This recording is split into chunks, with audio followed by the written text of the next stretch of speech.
Ladies and gentlemen, welcome to the second session of the conference. And the conference has certainly come of age because we're lacking a speaker for this session as well. But the good news is that we have three really excellent speakers on the subject. And the subject is the Vienna Initiative. And just to emphasize that we have a very important caffeine injection at 3:40. So that is precisely the moment at which this seminar session will end. We'll break for coffee and then we'll have sessions 3 and 4. The three speakers in this session on the Vienna Initiative, and I'll introduce them in order, except I don't need to introduce them because you have your excellent programs prepared by Julie. So first speaker is Boris Vujcic, Governor, Croatian National Bank and Chair of the Vienna Initiative. The next speaker is Doris Ritzberger, who is Director of Economics at the Austrian National Bank. And then we have Dejan Vasiljev, Principal Economist, Financial Institutions Group, EBRD.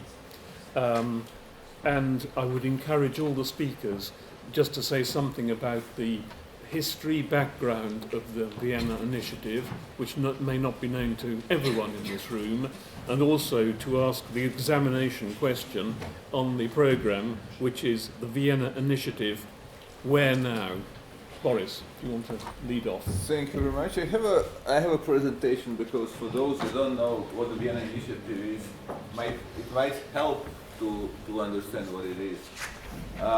As the chair of Vienna Initiative, of course, I have to also advertise our publication that we launched last year, and the paper copies are going, but the digital copies are inexhaustible. You can reach it at the website. It's been published by the European Investment Bank for the Vienna Initiative, and it's that thick volume, so a lot to read about the past of the Vienna Initiative, how it emerged and what it did. But let me try quickly to summarize in a 10 or 15 minutes what the Vienna Initiative is and why it was set up. So in order to understand what it is, let me go back into the 2000s, before the crisis, where you see that in a number of Central East European countries we had a very rapid credit growth. So basically the banking model in Central and East Europe, vast majority of Central and East Europe then was for the banks from West Europe to establish their subsidiaries in East Europe, take cheap money in West Europe, lend expensively in East Europe. Very simple business model, very effective. I said my grandmother could do that. It's not like a very, very elaborate thing to do. And that was, of course, possible because these countries went through the early stage of the transition, didn't have solid built-up banking systems, so there was not much competition there. It was easy to penetrate and to serve the market where there was obviously pent-up demand, in the transition for corporate loans and for consumer loans. Now, when a regulator sees something like, when a regulator sees something like these rates of growth of credit, it has to start to worry. Now, the problem is that if you're a CEO of a bank, you should also start to worry. Now, they did not, unfortunately, and we had to do what we could do to moderate these rates of growth. Now, there was a lot of argument. You're starting from a very low base, so no wonder that the rates of growth are high when you start from a very low base. But even in spite of that argument, which was correct one, when you see these rates of growth, you really have to worry because the credit allocation is probably suffering when you, for example, extend the total loan volume within a year by 50%. It cannot be good. Now, at that time, there was not much cooperation between the home and host regulators also. I know that we went to some of the home regulators and asked them, could you help us, because these rates of growth of credit are too high. And they said, well, nothing we can really do about it. You know, it's a market economy. You have to get used to it. Banks are, and if you want to do something, go on. But from our side, not much that we can do. So a number of host regulators didn't do much, and this is where you really see very rapid rates of growth of credit. In Croatia, you see that they were a bit lower. We were keeping them in a teens, low teens. But in order to do that, we had to do really very harsh things, which are today called macroprudential regulations. At that time, we didn't know that they are macroprudential regulations. We thought that they are just a kind of extension of the monetary policy with other type of weapons, like the capital inflow controls, which we could do because we were not a part of the EU at that time, where we had, for example, tax on capital inflows of 55%. And then eventually we introduced the implicit tax on the credit growth over 12% per year at the rate of 50%. And that has stopped credit growth at 12%. But nothing short of that would help in this situation. What these rates of growth of credit did was that they created large vulnerabilities in these countries prior to the crisis. If you look at the loan-to-deposit ratios, starting in 2002, these gray bars going to 2008, just before the crisis, where they peaked at, as you can see, even 200 almost in Ukraine, but 120, 130, 130%.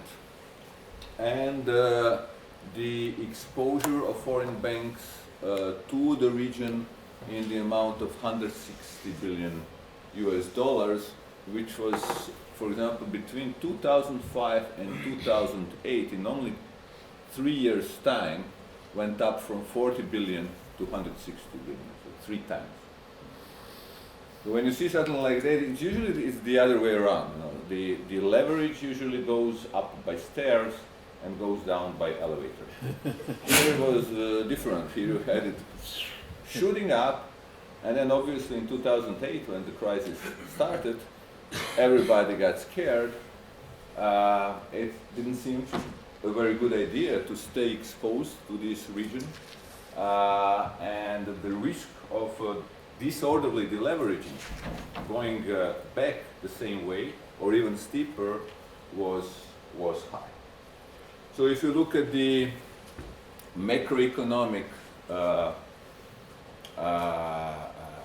consequence of what we've seen, what's happening in the banking scene, was a very high current account deficit. You can see that these countries had a current account deficit of double digit, most of them double digit, even you see Bulgaria 22%, Serbia 20%, and rapid rise in the external debt. That's another side of the coin of what was happening in the banking system.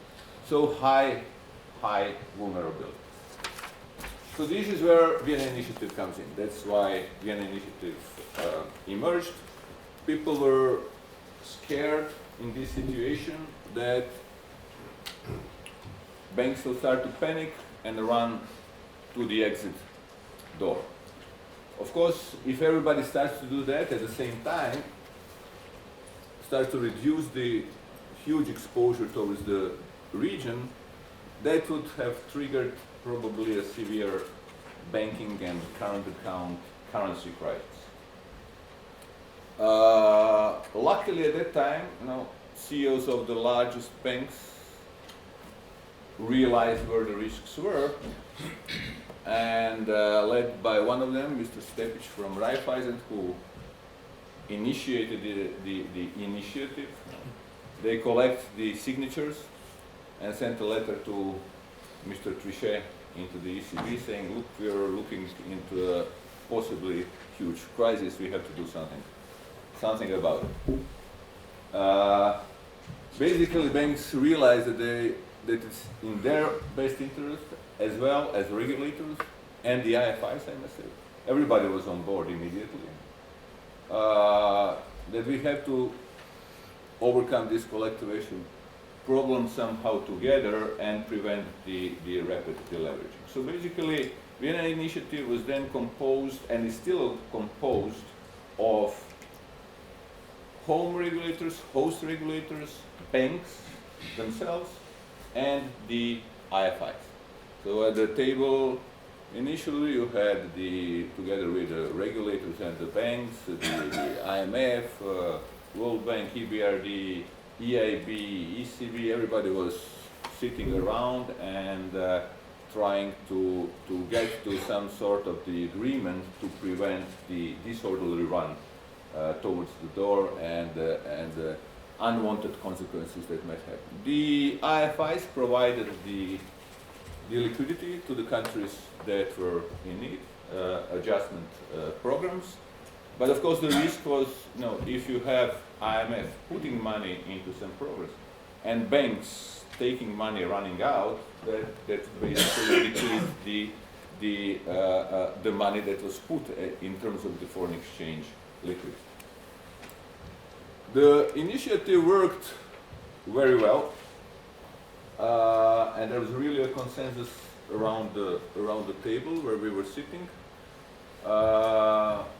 So that prevented the people trusted each other, and it was really important to have everybody around the table so that people trust each other, and we didn't see banks withdrawing the liquidity from the countries in a disorderly manner.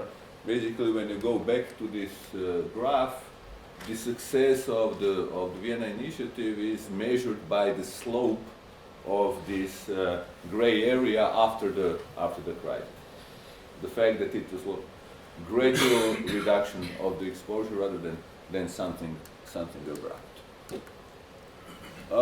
So none of these Central East European countries, South East European countries, was in the end experienced a systemic banking or currency crisis, and all IMF and EU-funded programs were completed smoothly and successfully. Of course, one can also say, look, we don't know counterfactual, but we can imagine what the counterfactual could have been, particularly if you sat around the table and you saw the eyes of people that were sitting there. They were all afraid of the counterfactual. So everybody was happy with the Vienna Initiative, what it did in these crisis times. But the question is, now the crisis is over, what do we do with the Vienna Initiative? Vienna Initiative stayed there, and now it's, last year was the 10th anniversary. We celebrated the 10th anniversary, and what we do now is, first after the crisis, we said, okay, let's try to address also in this unique format, because this is a really unique format where you have, again, host regulators, banks, and the IFIs around the same table discussing the issues. Let's see what we can get out of that. First thing was addressing the regulatory and legacy issues. Obviously, main legacy issue was very high level of the MPLs. You can see that the MPLs in these countries shoot up a lot. I would say that the lead role there was by the EBRD. Thanks to EBRD, we have also this MPL monitor. There were initiatives to boost the secondary market for the MPLs, initiatives to make these sales of MPLs transparent and uniquely regulated, to try to reach the out-of-court resolutions of some of the MPLs. So there were a whole set of workshops, initiatives, even the regulatory initiatives in that field. More recently, for example, we moved on to work with the banks on the MRL issues. Dejan can tell you a lot about that. I think he ran now recently a workshop with the banks on how to raise the MRL, particularly in the context. What is the MRL then? Okay. This is well, that wouldn't say a lot itself. So this is a capital that banks have to raise in the market on top of the regulatory capital that they have, which serves as a cushion if there is a crisis and the bank stays more stable. Taxpayers are off the hook, as we like to say. You know, there's less need for the intervention with the public money or the money by the banks themselves, which they accumulate in the resolution fund. So it's another cushion of the capital that banks now have to raise. And in some cases, when banks are very well capitalized, it's not a problem because they might not even have the requirements of additional capital, but in many cases they have to go to the market and raise that capital. For many banks this is a problem. Particularly, for example, in the countries in Central and East Europe, where some of the banks have decided, now if I go into that there is this single point of entry and multiple point of entry way of resolving a bank when it gets into a trouble. If it's a single point of entry, that means basically that the mother bank accumulates a capital, this additional capital, and allocates it to the banks in the case of need when they get into a trouble. If it's a multiple point of entry, which is, well, Doris can say a bit more about, because Austrian banks opted for that. I never understood why exactly. Actually, I understand, but I tell them how to do it. And then they have to raise that capital in the local market. If the local markets are not liquid, small, it's not easy to raise the capital, but there you have the IFI, so the bank starts the IFIs, can you help us?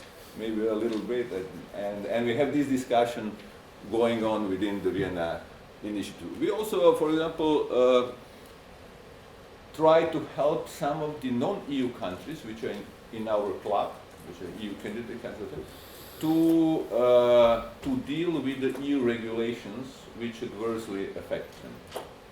Unfortunately, European Commission does not always think about the non-EU countries in terms of some of the financial regulation.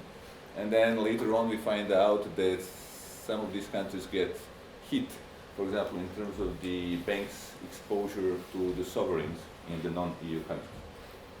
So then we went back as a Vienna Initiative to the Commission, because Commission is part actually of the Vienna Initiative, which is very good. And the Commission was very cooperative in that sense. Okay, we understand. Let's try to solve the problem, and we solved this problem also through the Vienna Initiative. So Vienna Initiative is also a platform for the non-EU countries to raise some issues about the EU regulation that might affect them directly through the subsidiaries of the EU banks that operate in those countries. Now,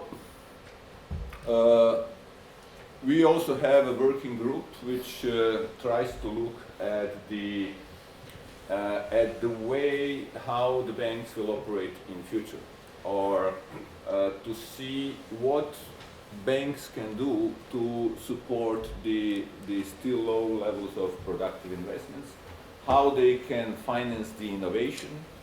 We see that the problem for the banks these days is that much of the economy is becoming its intangible part of the economy, where the main capital is knowledge rather than equipment, building, where you don't have a collateral.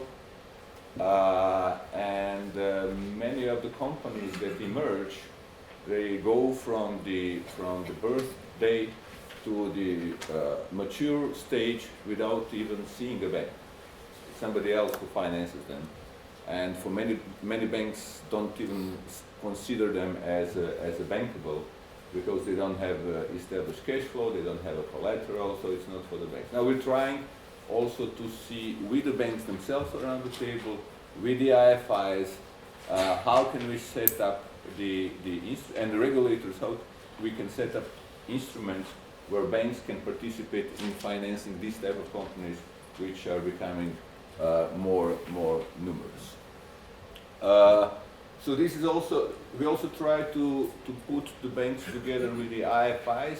When the IFIs engineer their own products. Because what we've seen before is that the IFI sometimes create an instrument, they launch it in the market, and then the banks come and say, look, this does not suit us because of this or that regulation.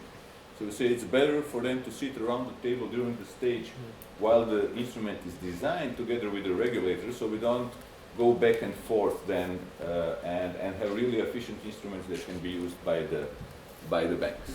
Boris, are we almost there? Yeah. Okay. So, so what can we do in the future? Let me be short on that. If there's another crisis, there is still, I think, a role for the Vienna Initiative along the lines of what was discussed at the previous panel, for example. It's not the loan-to-deposit ratios anymore. It is not the exposure what it used to be, but you might still have an old-fashioned balance sheet currency crisis, you know, where the Vienna Initiative still can play a role. Swap lines, ECB, yes or no, can we go? Suggest that this is, for example, a possible next role for the Vienna Initiative, and this is where I'm going to stop because my time is up. Thank you. Boris, thank you very much, and thank you for introducing a very interesting subject in such an interesting way, and thank you also for preparing the way for Doris and then Dejan. So, thank you very much first for the invitation to this exceptional place. Boris gave a perfect introduction to the topic and covered several aspects. I want to contribute because some things he has not revealed. I can say so because I'm coming from Vienna, and the banks are mainly, or have been mainly, Austrian banks. Some of them were Italian, some of them were French, some of them were Dutch, some of them were German. But when you look at proportions, it was mainly Austria who created the starting point of the Vienna Initiative, I would say so. That's why it's called Vienna. Well, Stepich and all the others. Thomas Wieser should be named in this respect, I guess. Yes. But what I wanted also to say is that before the crisis started and before the Vienna Initiative was in place, there were also other voices saying, for instance, you are responsible that for the prosperity and for the growth of the region, so go ahead. There were also all the investors asking for money to bring this to bring the growth into this region, and as there is of course an historical link between Austria and this region, this was very much welcomed. One has also to say that for Austrian banks this was a unique chance to grow. Austria is a very tiny country. Austria was heavily and maybe still is overbanked. And Austrians are very risk averse. So it's difficult to sell them anything which goes beyond a savings account. So this was their chance to grow, and they did. On a certain point, there came a warning signal from Washington, the red flag, and they told us that there is a huge contagion risk in our banking sector. And I would say that this was the beginning of finally the Vienna Initiative, because there were some troubles. As you said, credit growth was incredibly high. There were good arguments for that, but also other arguments. Let me show in this line of what Boris has already shown you with his graph on the development of credit, a more recent study which used BIS data. And what I do not want to make it too complicated, but what's really nice here to see is, look at the left-hand chart on the first two bars. This is the period from mid-2008 until mid-2011, and remember, the crisis started in mid-2008, and the Vienna Initiative was very, very active in the first 3 years. And this is the result. Credit growth, what's shown here is consolidated bank claims, grew to this region, grew to Central and Eastern Europe, whereas to all the other countries, all other exposure was heavily reduced, so minus 27.8%. So this is obviously the success of the Vienna Initiative, that the banks who were more or less blamed for the problems in the region and for financial destabilization stayed in there and tried and not pulled out immediately. Although one should not deny that there were also voices saying that it was their business model. Nobody from one day to the other pulls out and destroys the work of the last 10 years. So it was also in the interest to stay of the banks to stay in the region.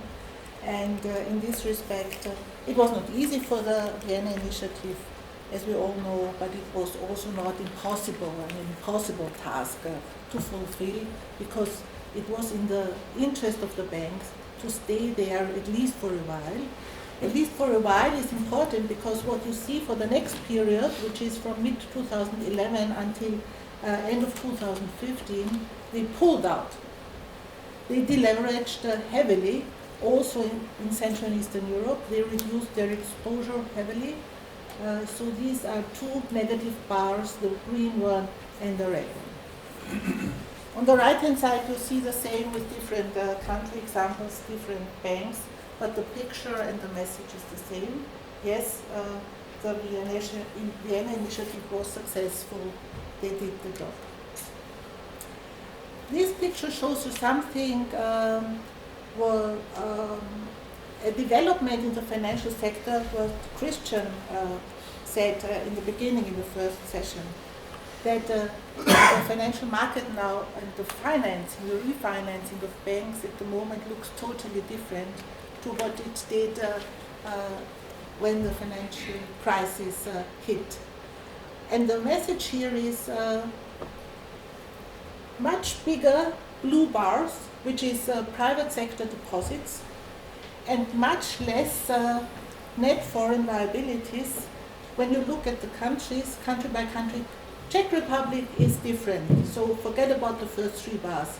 But the next ones, Hungary, Poland, Slovakia, and all the Baltic countries, you see this very nice picture, starting with relative little private sector deposits, increasing, and net foreign liabilities, which is the orange part, decreasing over the period of 2008 until 2018.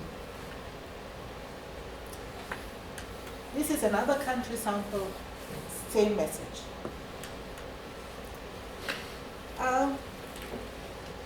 Could it be repeated, the Vienna Initiative? This was also a question. Mm-hmm. Hopefully we do not see the same situation again as we did in 2008. So hopefully we do not really need an answer for that, or don't really get an answer for that.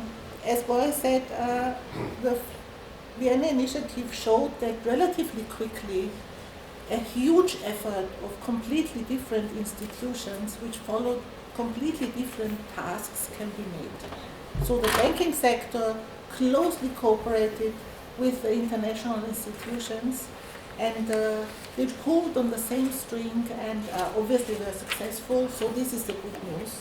But I think the content or the topic or the aim in the future will be different, and it is already, because analyzing has shifted to completely different topics, and the overall the aim is to secure or to strengthen financial stability. And this brings me to the future of the Vienna Initiative, and I have brought with me two new topics. The first one is a little bit related to non-performing loans, but still I think it's a new thing in addition. And the second one is climate change. So, first one. The third topic, and here I have to say, coming from the Austrian Central Bank, coming from a country which is very close to this region. I mean, some of the countries are our neighboring countries, and as I said, we have strong historical links, and in the meantime also economically links to the region. We have built up in the central bank a think tank which exclusively focuses on the region and doing permanent analysis of the questions related with the region. And here I want to promote a study which has recently been published, and it's on household debt in the region, in CZ countries. Normally, when you look from the macro perspective, you get this picture, which leaves you totally relaxed, because this debt in the region is not really a topic yet. They come very often from zero level, because in former times that was not an issue. And these countries are now on a relatively low GDP per capita and household debt in Europe when you compare it with other Euro area or European countries, which are the blue dots. Central and Eastern Europe is on the far left, which means not really highly indebted. Debt is not a topic in these countries. But there's not only the macro perspective, we also could have a micro perspective. And micro perspectives become more and more obvious, interesting, and relevant. And this is the other picture. What Austria does, what the Austrian Central Bank does, is a Euro survey. So we, once a year, we have a huge survey in 10 countries asking several questions. Preparing a database for more micro-analysis. For all the supervisors, this issue of debt service to income is a very familiar indicator, a very familiar task to do. And what you can see here is that these indicators you get, or these data you get, I would not really relax. So debt service to income ratio has started to increase also in this region. And when it becomes really relevant from the financial market stability perspective is when the people cannot afford to pay back their debt, because this is the origin for the troubles of a bank. And what you can see here, and where the Euro survey helps enormously, that we can divide in between those people who can afford a huge debt because they are high incomers, they have a high income, and those people who can't because they have a low income. And this brings us to these red bars, which are the DSTI indicators for low-income households. And here you can see starting troubles in Romania, in Bulgaria, in Albania, where these bars, these indicators are pushing and starting, I would say so. These countries should have an eye on these indicators, as this there starts the risky business for them. And last but not least, climate change. I think you are following this issue also with huge interest. I too. One has to admit that central banks maybe not the first address for this issue, but when you think twice and third, you start realizing that it may be, or it is, a risk for the financial sector.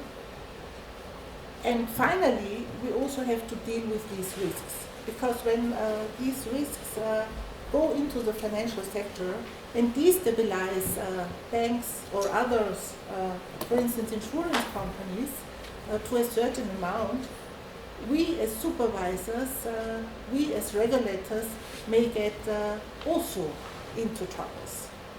And therefore, there is more and more initiatives, more and more research on these issues. You may know this networking for greening the financial system.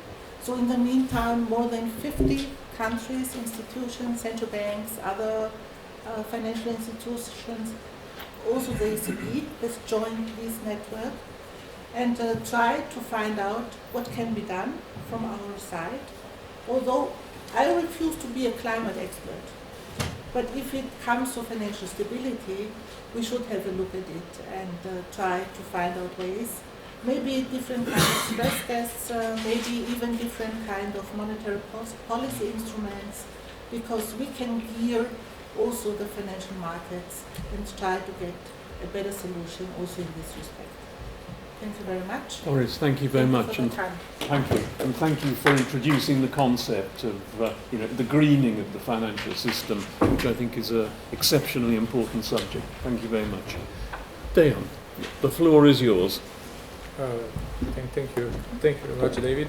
First of all, I'd like to thank you and the organizers for the invitation to this great event. I think,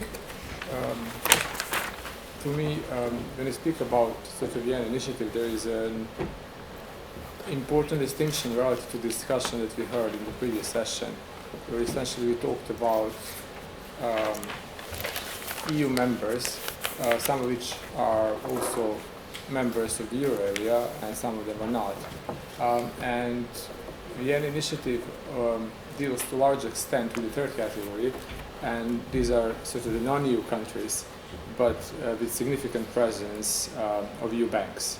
So if one looks into the region of Central and South Eastern Europe, short SESI, to introduce another acronym I think we haven't heard today, so far at least. Subsidiaries of EU banks hold between 50 to 90% of banking sector assets. And I think with the possible exception of the Baltics, it's pretty much an anomaly in sort of global terms, where you have essentially financial sectors that are in a way outsourced to other countries. And because of this feature, I think to my mind, the main role of the Vienna Initiative is essentially related to cross-border banking, wherever we have a sort of significant presence of banks that are essentially regulated and supervised without some of the countries not necessarily having a word or a seat at the table, as we heard earlier today. So I think this is the sort of the first area that I would like to focus on, and simply note that, especially when it comes to crisis and resolution of banks, I think there is a lot of things that affect both EU and non-EU countries. And to start with this, mentioned by Boris a bit earlier, multiple point of entry versus a single point of entry, a resolution mechanism. So in a single point of entry resolution mechanism, the idea is basically that the bank is resolved sort of on a consolidated basis, sort of essentially resolution is done at the parent level. And this has significant implications. I think out of all the banks that are supervised by the Single Resolution Board, roughly 10% of resolution plans submitted are accounted for by multiple point of entry banks. So a large majority are single point of entry banks, which might make life a little bit easier for the host countries. However, for the multiple point of entry banks, and these are mainly Austrian banks, and some of the countries they operate in, there are a lot of sort of outstanding issues, and these issues have to do sort of with the way in how these banks are supposed to raise these eligible liabilities. So this can they range from like capital, so you can have subordinate instruments, you can have senior non-preferred, you can have simple senior unsecured debt.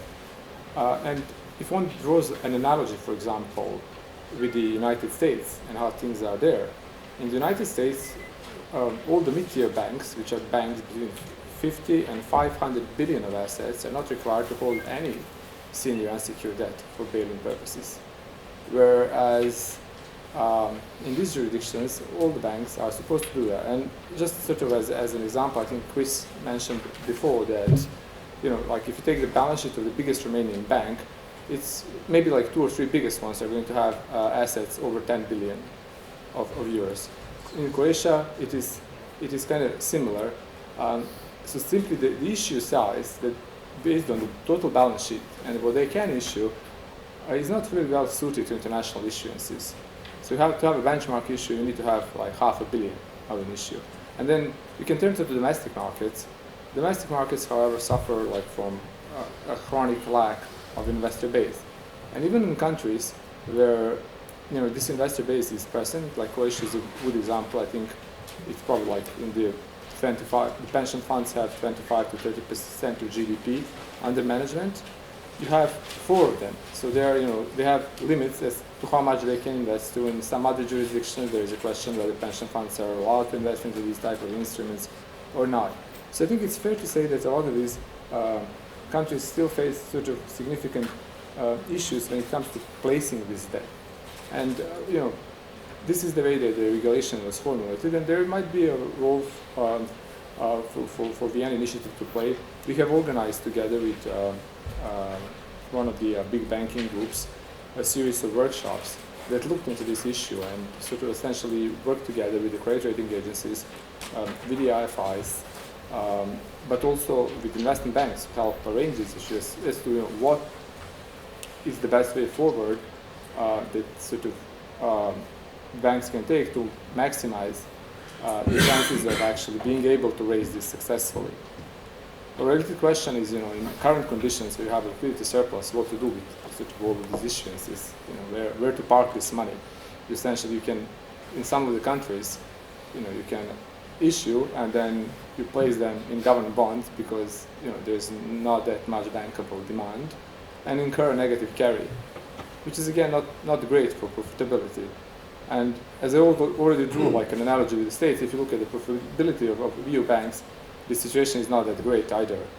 I think like 2018 return on equity for the 15 largest 15 EU banks was around like 7%.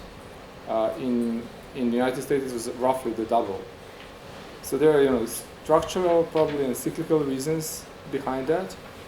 Some have to do with the low interest rate environment, with sort of maybe a lackluster GDP growth. But there are also other things, and one is the fact that simply the banking union is not complete. There are a lot of safeguarding of national interests, having national champions. Sort of the idea that an Irish SME could lend, from maybe like a bank which is based in Lithuania or other way around, it still has not taken hold completely. So this is one of the areas that we have been exploring under the Vienna Initiative. And here is just like a bit of a disclaimer. EBRD as an institution, we have invested in these instruments in different countries. We have invested in Romania, in Poland, in Slovenia, in Hungary. And some of the issues that sort of we face as an investor that I think are maybe relevant to share is if you look at these instruments that can be used in bail-in from the point of view of you want to get your money back and you want some return, you look at probability of default or PD and the loss given default or LGD. When it comes to PD, it's kind of difficult to know where you stand because the point of non-availability is a dynamic point. It changes and it's not very clear where it stands, and there are not too many benchmark issues. And then you move to the loss given default, and the fact that was also mentioned earlier today comes to the fore. What is the public interest? Because if the bank is is deemed to be in public interest, then it goes into resolution. If it's not, it will be liquidated according to national insolvency frameworks, of which there are 19. So it's kind of difficult to ascertain what your loss given default is. That's an additional complication. So I think this is an area that, going forward, merits some attention. A related, so again, in the area of banking regulation, is something that comes from the CRR, or capital requirements regulation, and pertains, for example, the sovereign holdings of subsidiaries of EU banks in non-EU countries. So maybe to give you like a plastic example of what I'm talking about, if let's say a subsidiary of an Austrian bank in Hungary holds Hungarian government bonds in local currency, the risk rate associated with these exposures is zero. If you move to Albania, which is a non-EU country, and a subsidiary of the very same banking group holds government bonds in local currency in Albania, they get risk rate which depends essentially on the credit rating of the country. These countries do not have an investment grade rating, so on a consolidated basis, they get slapped with a risk rate of between 75 and 100%, which obviously is kind of have repercussions both for the profitability of the subsidiaries, but it also has a lot of impact on the way these countries conduct monetary policy. In a number of these countries, mandatory reserve requirement is a very important tool, right? So at some point, if you want to, for example, tighten monetary policy, you might want to increase the mandatory reserve requirement.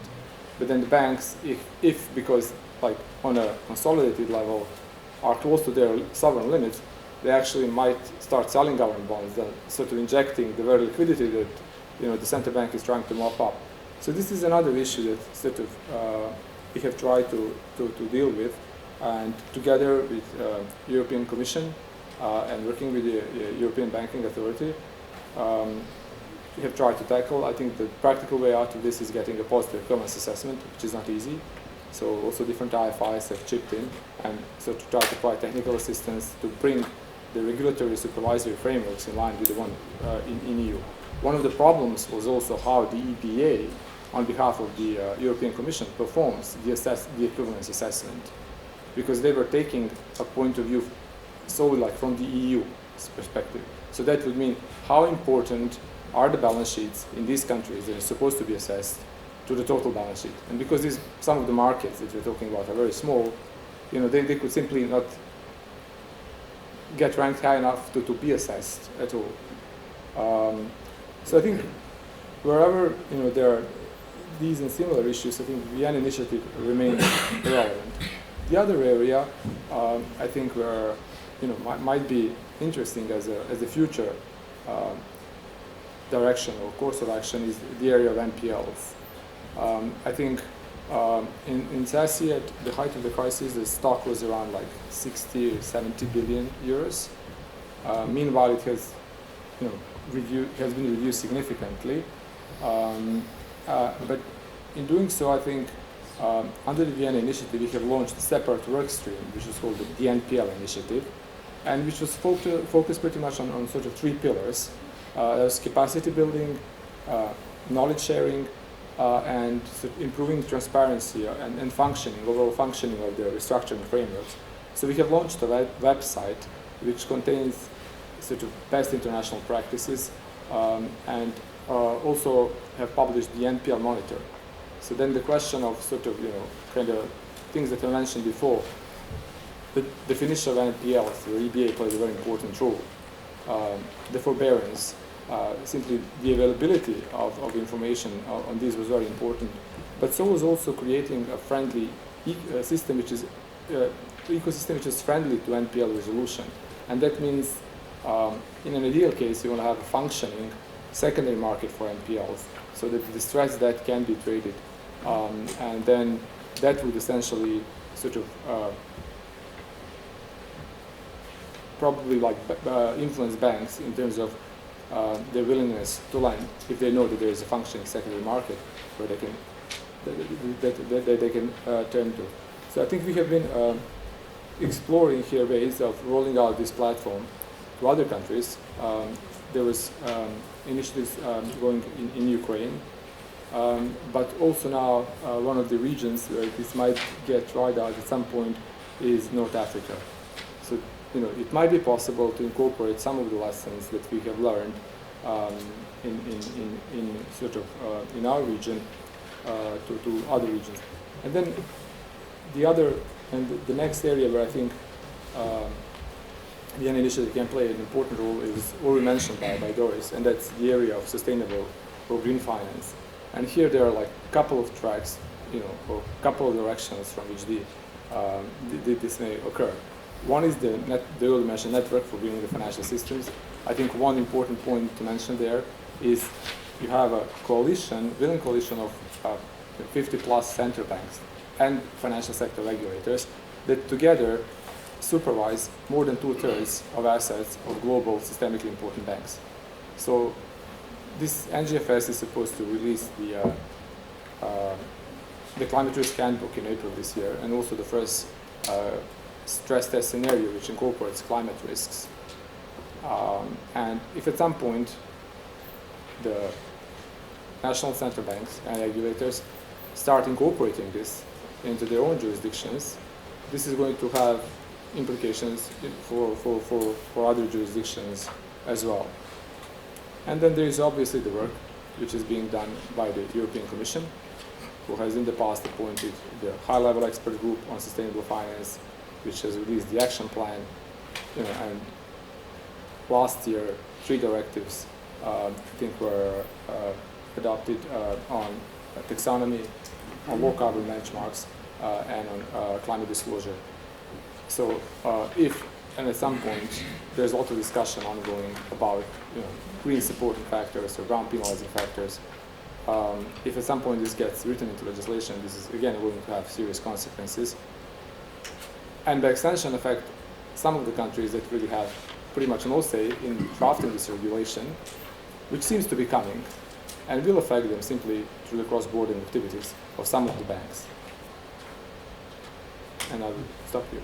Thanks. Well, thank you very much, Dejan. And I'd like to thank all 3 speakers for their excellent discipline, which means we have a lot of time left for Q&A.